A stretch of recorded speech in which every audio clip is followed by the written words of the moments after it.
Alright guys, so we gotta talk about the Nintendo Switch 2 here today. Since Nintendo did finally have their Nintendo Direct presentation, giving us all the details for their new console, as well as a lot of the games that they have planned to release for it as well. So I'll have a link in the description to the full presentation if you haven't seen it. It's a little over an hour long. But yeah, we'll go over all the key points here. So diving right in, they did give a lot of specs and details on the actual hardware itself. So as far as the actual Switch 2, they talked about the screen for it, which it is a larger screen than the Switch 1. It has a 7.9-inch screen, which this is compared to the original model Switch having a 6.2-inch screen, while the OLED model, which is the one I have, it has a 7-inch screen. So this one is larger than both of those by a little bit. Now, they did say that this screen is going to be a 1080p LCD screen. So, again, it does have higher resolution than the Switch 1, which maxed out at 720. But it is an LCD and not an OLED.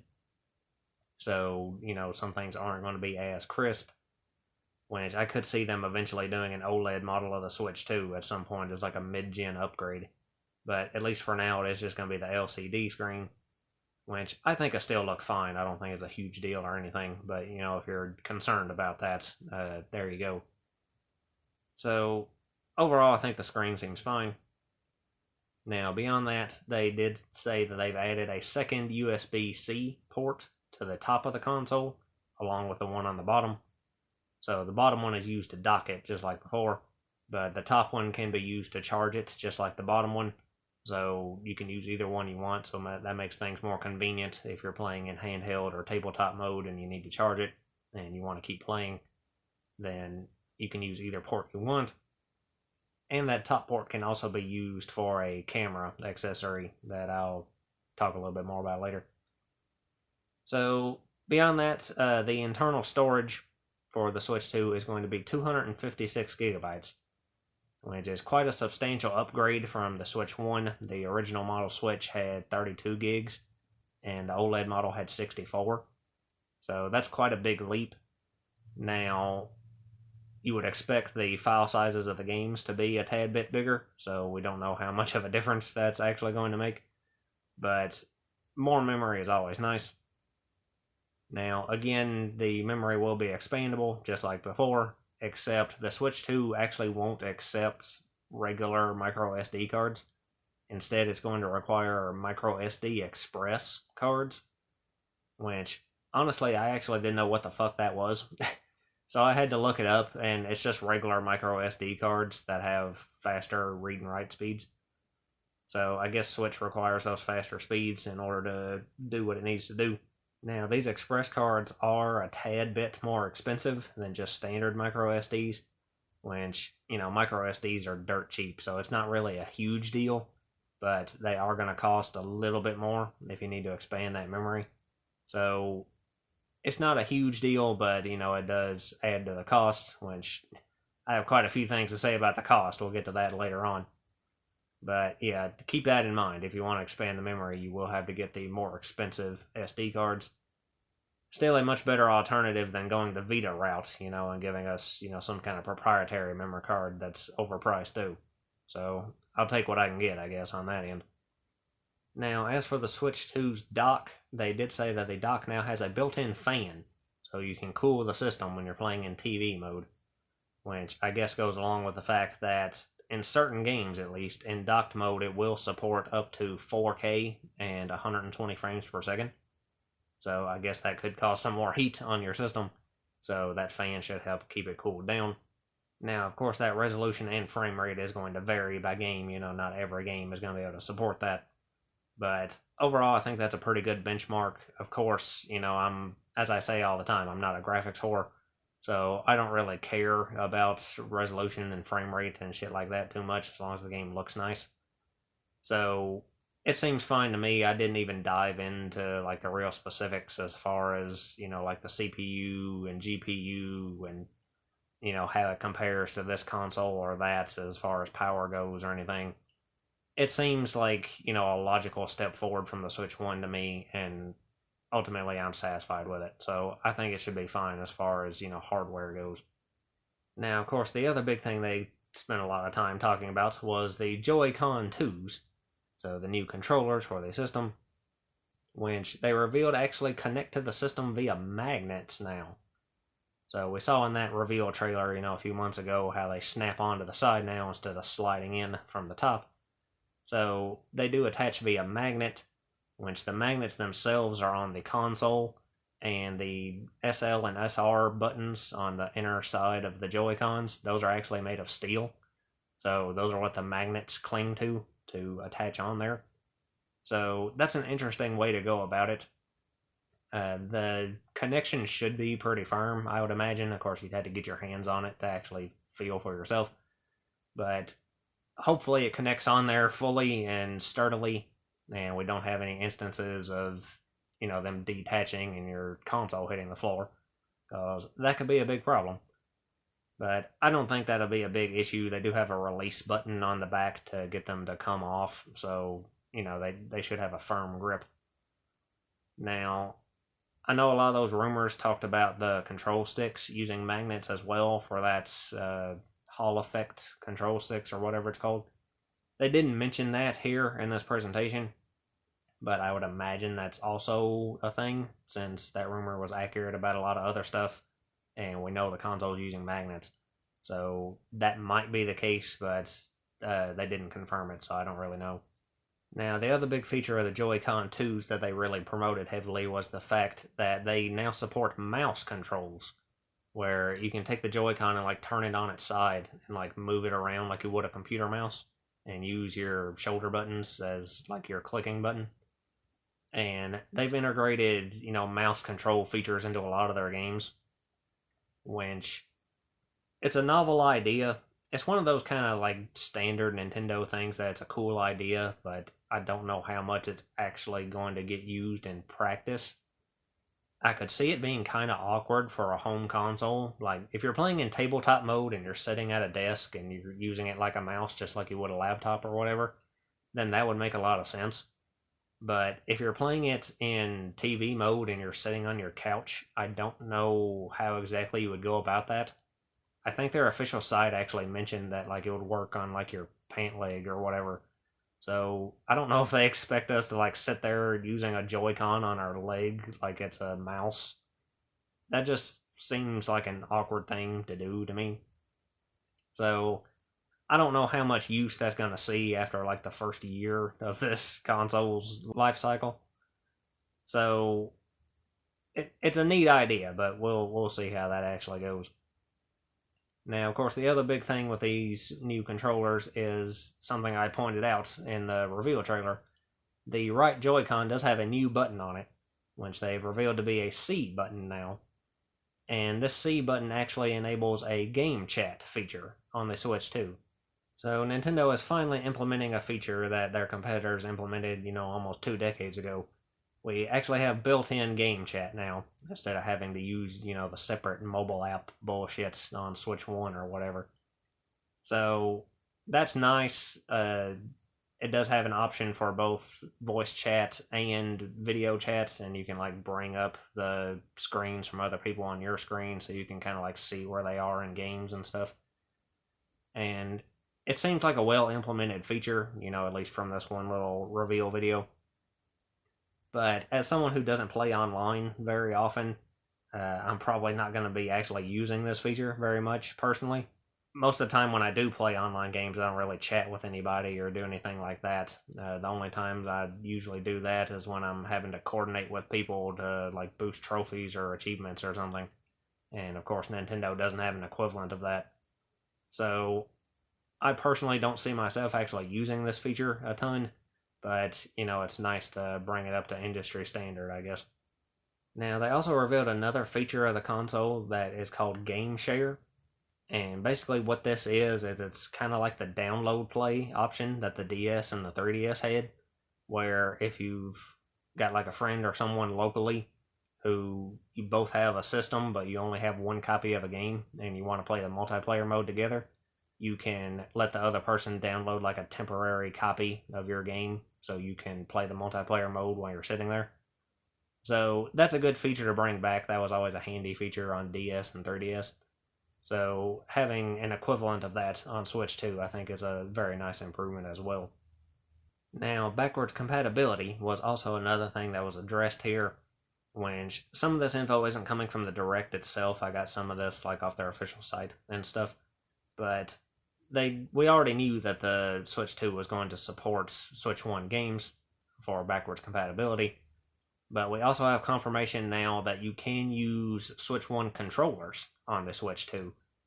Now, they do connect wirelessly, and obviously physically the Joy-Con ones won't be able to attach to the Switch 2 since they got the different magnet method now. So you will either have to have an original Switch console or, some separate accessory to be able to actually charge the regular Joy-Cons. But they will connect to the new console. So if you need to use them for extra players or whatever, all your old controllers should work with it. And of course, your Pro controller can still plug in via USB, so it can both play and charge off the Switch 2 normally. So I am very glad that we have backwards compatibility with all the controllers, just to make it easier for any multiplayer sessions, any local couch co-op or whatever you want to do. You won't have to buy an extra set of controllers right off the bat. Now, on the game side, there was a little bit of bad news here, because on their official site, I'll link to this in the description as well, they actually put up a list of Switch 1 games that are not going to be compatible with the Switch 2, or are at least having issues, which pretty much reveals that they are not going the same route they've done in the past, like with backwards compatibility for the Game Boy Advance on the DS, or for the GameCube on the Wii. They're actually doing software level emulation for this. So that means, there's some inconsistencies, let's say, as far as the emulation goes. Because I was expecting, the only non-compatible games to be like, the stuff that's sort of weird, like the Nintendo Labo cardboard shit or, something like that. But they actually have a fairly lengthy list of games that either won't boot or will boot but have issues. And, a lot of them are just like regular games. I think Doom Eternal was on there, Dust and Elysian Tale, a bunch of the Arcade Archives games, Senran Kagura Reflections, because that series can't catch a break for anything. There's a bunch of games in this list. I'll link to it if you want to, scroll through it and see. Now, they are working on all these, they claim, and that list is going to be updated. So hopefully they can get that worked out and get everything working properly like it's supposed to. But, of course, we don't know how that's going to turn out. So, I'm never really a huge fan of software level emulation. It's always better to just, have the chipsets or whatever actually built into the hardware, like with some of their past consoles. So, that was kind of a letdown when I heard about that, even if it only does end up affecting, a handful of games or whatever. Now, the last bit of info they gave about the actual console itself was the release date. So we do have a confirmed release date of June 5th. So only about 2 months off from now, actually. So not too long of a wait for this thing. But, of course, that brings us to the games, which, of course, is the most important part of any console reveal. Which they did show quite a few games for this thing. First off, I will say this up front, a lot of them were ports of games that are either already out on other platforms or are coming out soon for other platforms, and they just confirmed that it's coming to Switch 2 as well. But there were a few, big titles in there. That confirmed Elden Ring is coming to it. The Final Fantasy VII Remake is coming. Borderlands 4, Street Fighter 6, which is actually going to have amiibo support. They're releasing a series of Street Fighter amiibos and amiibo cards for it as well. So, I'm an amiibo fan, so I'm always happy to see more of those. And also, really briefly, for half a second in passing, they mentioned Hollow Knight Silksong, and people just completely lost their mind. So, that was kind of funny. But, yeah, we got a lot of, port titles mentioned here. And they also mentioned that there's going to be several Nintendo Switch 2 editions of Nintendo Switch 1 games. So this is very similar to what they did with the Wii U's library, when the Switch came out, they ended up porting a lot of the Wii U games to Switch. They're doing a similar thing here where they're doing upgraded editions of Switch 1 games for the Switch 2. Which again is also very similar to, what PlayStation and Xbox have done with making current gen upgrades for last gen games. So it's pretty much the same concept where you can get an upgrade for your game that improves upon the graphics or the frame rate or what have you. And then some of them are going to have like a Bowser's Fury-esque, added content to it, where you get a little extra story content or some extra features or what have you. They mentioned Kirby and the Forgotten Land as one that's getting a little new mini campaign added to the game. So that's one of the more substantial ones. Super Mario Party Jamboree is also getting some new content that takes advantage of some of the Switch 2 features.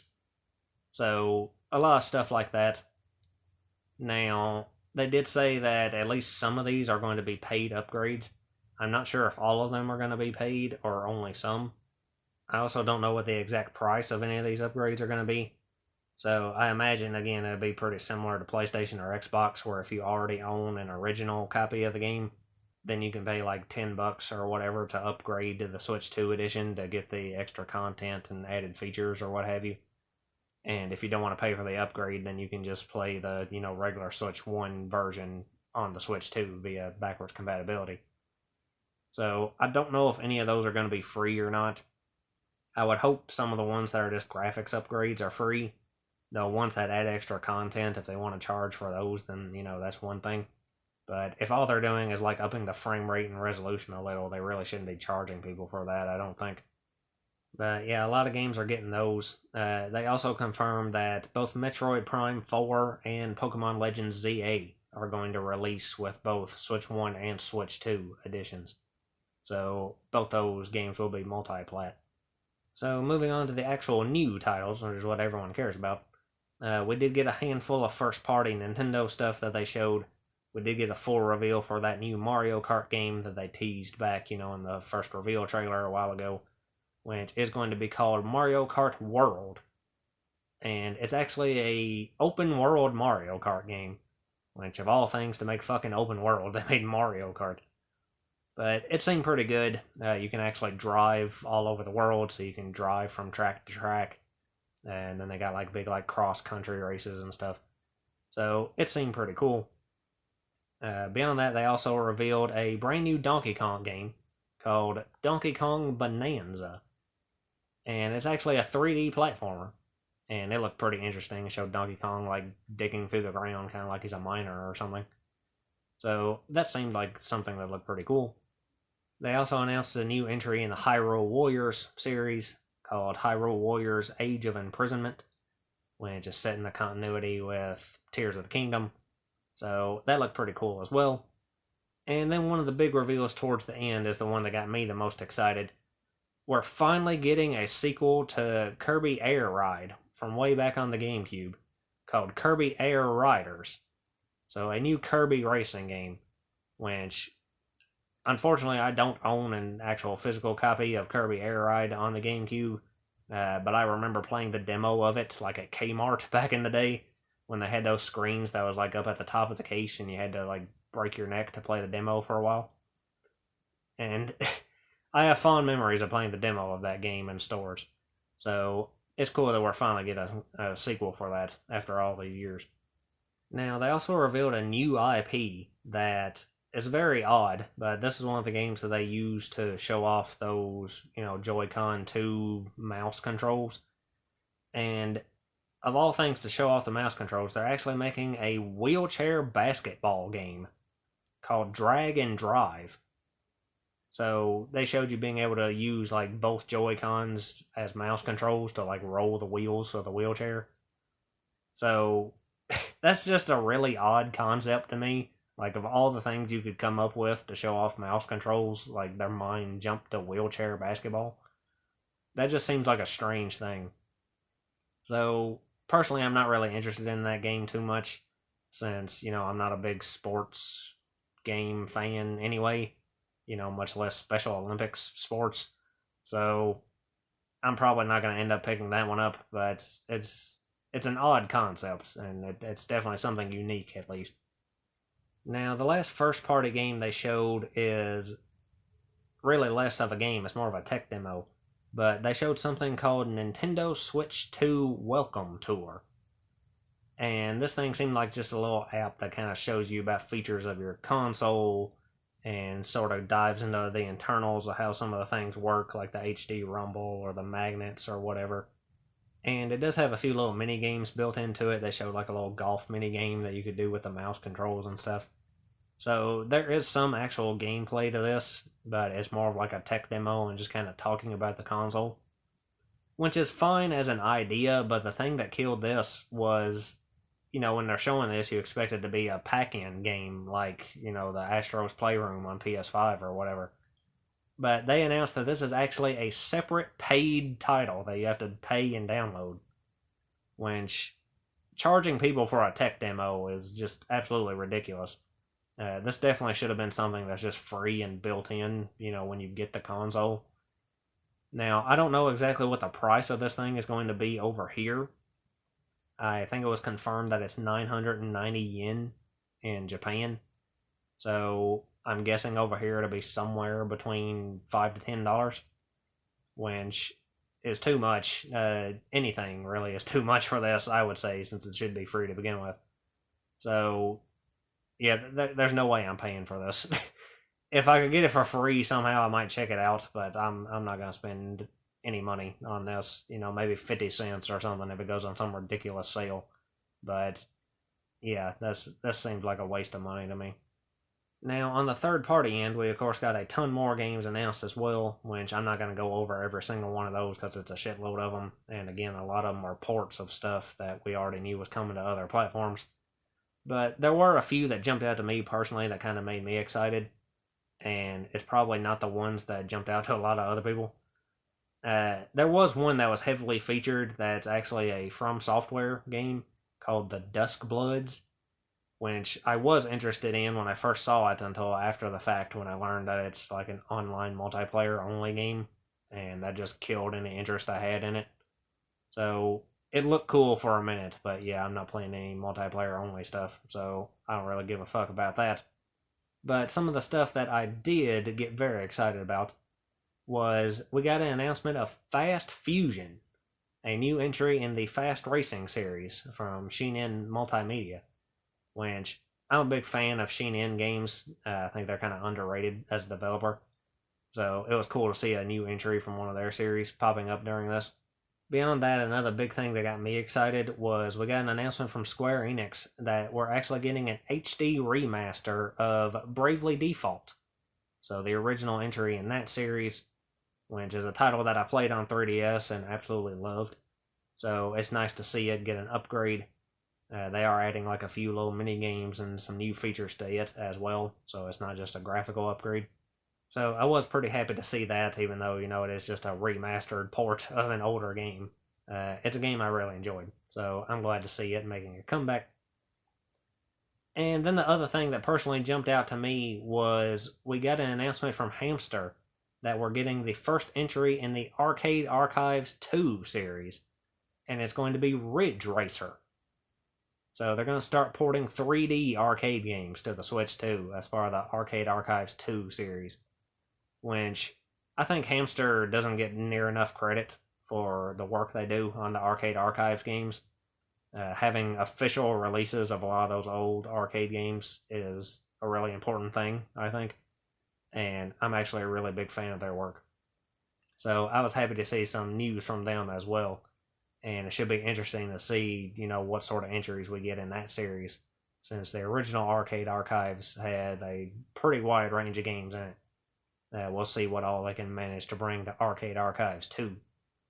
But then, of course, the last big announcement as far as games go, they did confirm that they are going to be adding GameCube games to the Nintendo Switch Online Plus expansion pack, classic game catalog. So they're finally remembering that the GameCube existed, and they're adding some titles from that library to their subscription service, which I will forever be pissed that it's locked to that stupid subscription and you can't just, download these games individually, purchase them one by one off the eShop. I desperately wish they would give you the option to do that. You can still have them, bundled for free with your subscription if you want to try to sell people on the subscription with that. But give people the option to at least purchase them individually.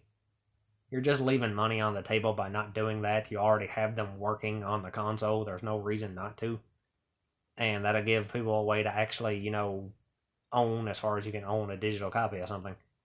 You can own it more than, just having it on a subscription service. So I desperately wish they would do that, but obviously they're not going to. Now, I think it's very nice that we are getting some kind of official release for the GameCube library, any fraction of it, since GameCube games have just skyrocketed completely out of all control as far as prices go on the secondary market for pretty much everything. Because I would very much love to increase the size of my actual physical GameCube library, but you can't find anything even remotely close to a good price. Like even used copies or copies that are just the disc with like no case or anything are still like $80 and shit. So it's absurd. So at least it's some kind of an option. Now they confirmed that there's going to be 3 games at launch for this, which they're going to have The Legend of Zelda, The Wind Waker, Soul Calibur 2, and F-Zero GX. So those are going to be the 3 titles available at launch, but they said they're going to add a lot more, as time goes on. And they kind of flashed a few games on screen, which some of the ones they showed were Fire Emblem Path of Radiance, which that is a extremely expensive old GameCube game. So it's nice to see it finally pop up somewhere available. And they also showed the 2 GameCube Pokemon games, Colosseum and Gale of Darkness. So it's cool to see those, which I actually do own both copies of those on the GameCube. So it's nice to see both those popping up as well.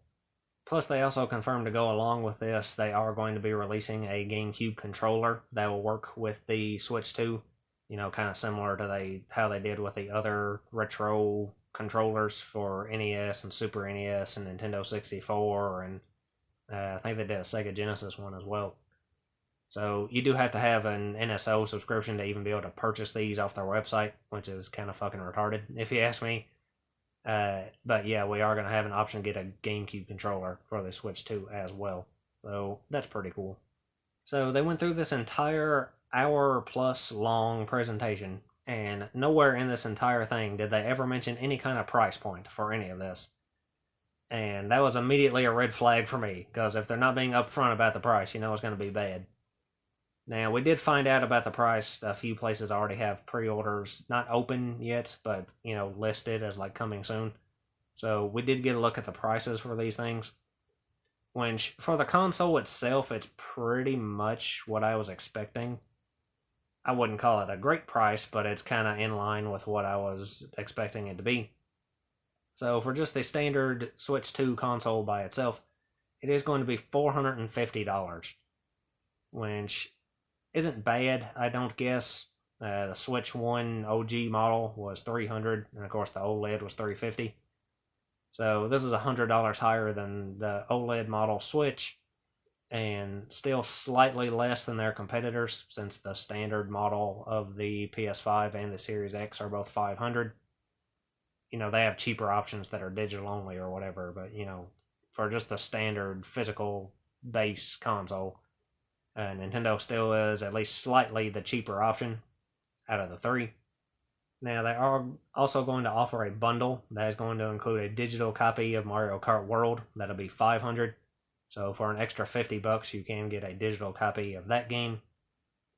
And on the accessory side, that camera accessory that I mentioned earlier that can work with the game chat thing and with some of the games as well. The camera is going to be sold separately for $50, which I never really get these camera accessories for any of the consoles, so I have no plans to get this one either, really. Now, as for the controllers, the price of those have gone up a little as well compared to the Switch 1. A set of Joy-Con 2s are going to be $90, which is up from $80 for the Joy-Con 1s. And they're also releasing a new Pro controller for the Switch 2, and it's going to be $80, which is up from $70 for the Pro controller for the Switch 1. So both those climbed a little in price as well. But then we get to the real big problem with all this, and that's the price of the actual games themselves. Which, going into this, I was expecting $70 to become the standard, since, people let Sony and Microsoft get away with it on their consoles. And of course, Nintendo rather dipped their toes into it last gen with Tears of the Kingdom being their sole $70 Switch game. All the rest being $60, except for Dear Days 1 and 2, which is a whole special kind of retarded that I'm not going to get into here. But, they tried it with one big game, and they got away with it with Zelda, and both their competitors got away with it with their big AAA titles on their platforms. So I was expecting the worst going into this and thinking, okay, they're going to bump it up to 70 just like everyone else. Well, I was wrong. Unfortunately, I was wrong because they blowed right past 70 and went straight to $80 for at least some of these Switch 2 games, which is absolutely fucking absurd. I'll put up a screenshot from Target's website. Target and Best Buy are the only sites I've found so far that actually have, prices listed for stuff. Now, prices of the games do vary, just like with, PS5 and Series X. Not every single game that comes out is $70. On Switch 2, not every single game they're putting out is going to be $80, but several of them are. Mario Kart World is going to be $80. The Switch 2 edition of Mario Party Jamboree and the Zelda Tears of the Kingdom are both going to be $80. I believe the Switch 2 edition of Kirby and the Forgotten Land is $80 as well. So there's several at that price point. Not all of the new games will be that price. They do have Donkey Kong Bonanza listed as $70. So there are going to be some $70 titles as well, which is bad enough. And then, of course, there are going to be some that are lower than that. There's some that will be the $60 price range. I think the Bravely Default Remaster is like $40. So there is, a wider range variance to it. But the fact that they're even touching $80 is completely insane to me. Like, they're out of their butt fucking mind if they think I'm going to be paying $80 for a standard edition of a game. Once you're going to have to turn around and be out another $20, $25, $30 in DLC on top of that. So, I'm somebody who refuses to pay the $70 for a PS5 game. Like, I'll wait for a fucking sale. So, there's no way I'm going to be paying $80 for any of this. Now, it's a little bit harder with Nintendo since, sales for their big first-party games are few and far between. For PlayStation or Xbox, if something comes out at 70, you can wait a year or two and it'll be like $20, $30. Nintendo doesn't really operate like that. They got launch titles for the Switch 1 that are still $60 today. So, if they would change their strategy as far as that goes and actually eventually mark their older games down, this would be a lot less of a problem. But as it stands, I'm not going to be paying $80 for any kind of fucking game. That's just a standard edition modern game. I've paid much higher than that for games before, but, it's always some kind of limited edition, collector's edition that comes with a lot of extra stuff. Or it's just something really old that, I had to find off of eBay and I couldn't do any better than that. So, I'll go more than that occasionally for something like that, but just for a modern release standard edition game, I'm not paying that much for it. So I'm either going to have to really hunt some sales when this thing comes out or just forego some games entirely or something, because I just am not going to do that. I don't care what kind of game it is. When I first started seeing some of these game prices, my first two thoughts actually was, holy shit, if they ever come out with a Dear Days 3 on the Switch 2, it's going to be $100 fucking dollars. Knowing how Bushiroad has handled that so far. And then my other thought is, holy shit, they're going to want $80 for those shitty Pokemon games now. Which, 60 is too much for the way they're treating Pokemon these days. So, jacking that up even further is just fucking high comedy at this point. Now, the other big bad news to kind of go along with the whole game thing is that we found out something that this is not affecting all of the Switch 2 games, it's only a select few. I think at this point the only two that we know this is happening to is going to be the Bravely Default Remaster and Street Fighter 6. But they're actually going to be doing a new thing with at least some of their games, where the physical release is not going to be a standard game card like normal. Which they showed the game cards for the Switch 2. They look the same as the Switch 1, they're just red now. But some games aren't going to come on a regular game card like that. Instead, they're going to be on what they call a game key card. And what that is there isn't an actual game on the cartridge itself. You just put the cartridge in the system like you would a normal physical game, and it just prompts a download for a digital copy of the game that you can only play when that key card is inserted physically into the system. So it's basically just a digital copy with extra steps at that point, which for collectors like me who want to have and own their games completely defeats the purpose of having a physical copy. The one thing that I can say that's kind of positive about this thing is that you would be able to resell this, which you would not be able to do with just a standard digital copy.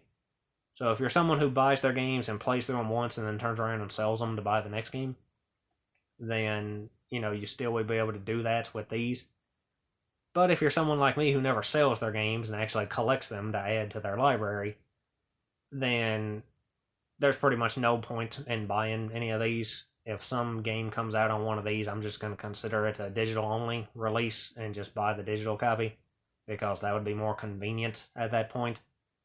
There's no point in having this because it doesn't actually function as a physical copy. The game isn't on the cartridge at all. It's basically just an unlock key for the digital copy. So I kind of hate the entire concept of this thing, even if it is more convenient in that one reselling regard. Once they're already making digital copies a little bit better than they were before with their whole virtual game card thing, which wasn't announced during this Direct, it was actually announced during our Direct last week. And that's a feature that's coming to both Switch 1 and Switch 2, where they're changing how their digital copies work, where you can insert and eject your digital copies from one system to another. So it makes it easier to move your digital copies from one console to another one if you have multiple, or lets you loan them out to people in your console's family group or whatever. So it's a marginal improvement over how their digital copies work now. Of course, it's still, inferior to just buying a physical copy when available. But it's a marginal improvement, I guess. And now they're doing this, game key card thing, which is kind of in the same vein as that, I guess. But to me, it just seems retarded to, buy a cartridge that doesn't actually have the fucking game on it. It's similar to the whole, code in a box thing they've done before. But, once you use up that code one time, again, you wouldn't be able to resell it, and these you can.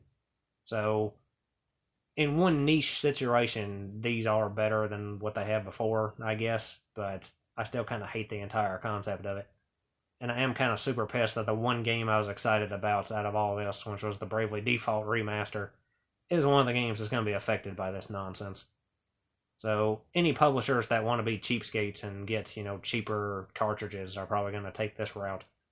So any of the, bigger name publishers I could see definitely using this a lot of the times.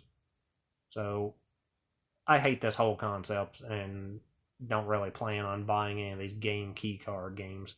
At least, physically. But yeah, overall, that was pretty much the important points of what we got out of this.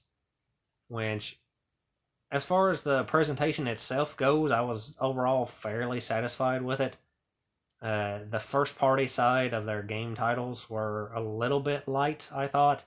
I was expecting maybe a new Splatoon game or a new Animal Crossing or something. Maybe one or two more, bigger first party IP games. So it was a little light on that side, but overall I thought everything was fine. But all my enthusiasm was pretty much killed after the fact when I started digging into stuff and I found out about the $80 games and, the game key card bullshit and, all this tertiary shit that's sort of dragging everything down. So that kind of killed my hype for all of this, which I was never going to get the Switch 2 on launch because I never get any console at launch. I always wait a while and try my best to get them cheaper if I can. So I'm not getting this on launch. I don't know when I'll get it. I'll get it at some point. They haven't done anything bad enough to completely make me, like swear off the system or anything. But Nintendo definitely haven't done themselves any favors lately as far as building up goodwill. They've been going on a, lawyer spree going after Pal World and emulators and everything else under the sun. They've had their whole censorship nonsense recently with the Neptunia games and Tokyo Clan Pool and all that bullshit that I've talked about on this channel before. They also recently got rid of their, gold coins, which would really fucking come in handy when you're selling $80 games. So they've done themselves no favors as far as their recent decisions. And this $80 game bullshit is really just kind of the final straw for me. So I'm kind of not hyped for any of this at this point. It's one of those things like I'll get it at some point, I guess. But I'm not particularly in any kind of hurry to jump on board with this new gen or any of these new price points. Which the price point thing is really the big sticking point here, since if people allow Nintendo to get away with this, I guarantee it's immediately going to spread industry-wide. Like, if Nintendo can successfully sell games for $80, you can bet your ass that Sony and Microsoft are going to start jacking their games up to $82. Which, once you let one of them get away with it one time, that eventually becomes the standard. People let Microsoft get away with charging for online multiplayer years ago, and look at where we are now. You can't let them get away with it even once. So, hopefully people can control themselves. Yeah, right. But I would like to hope that people would not jump on this and force Nintendo to actually maybe walk it back and at least get them down to 70, which is still too high, if you ask me. But if you let them get away with this 80 bullshit, then all games are going to be 80 before you know it. We've already had rumors about GTA 6 being like $100 or some bullshit, which I thought was absurd at the time, but after this, it's looking at least slightly more likely. So, yeah, hopefully people have enough sense to not give in to temptation and dive in with this $80 bullshit. But judging by the past, I wouldn't be holding my breath on any of that. But anyway, I guess that's all I got to say, so lots of luck to you and yours.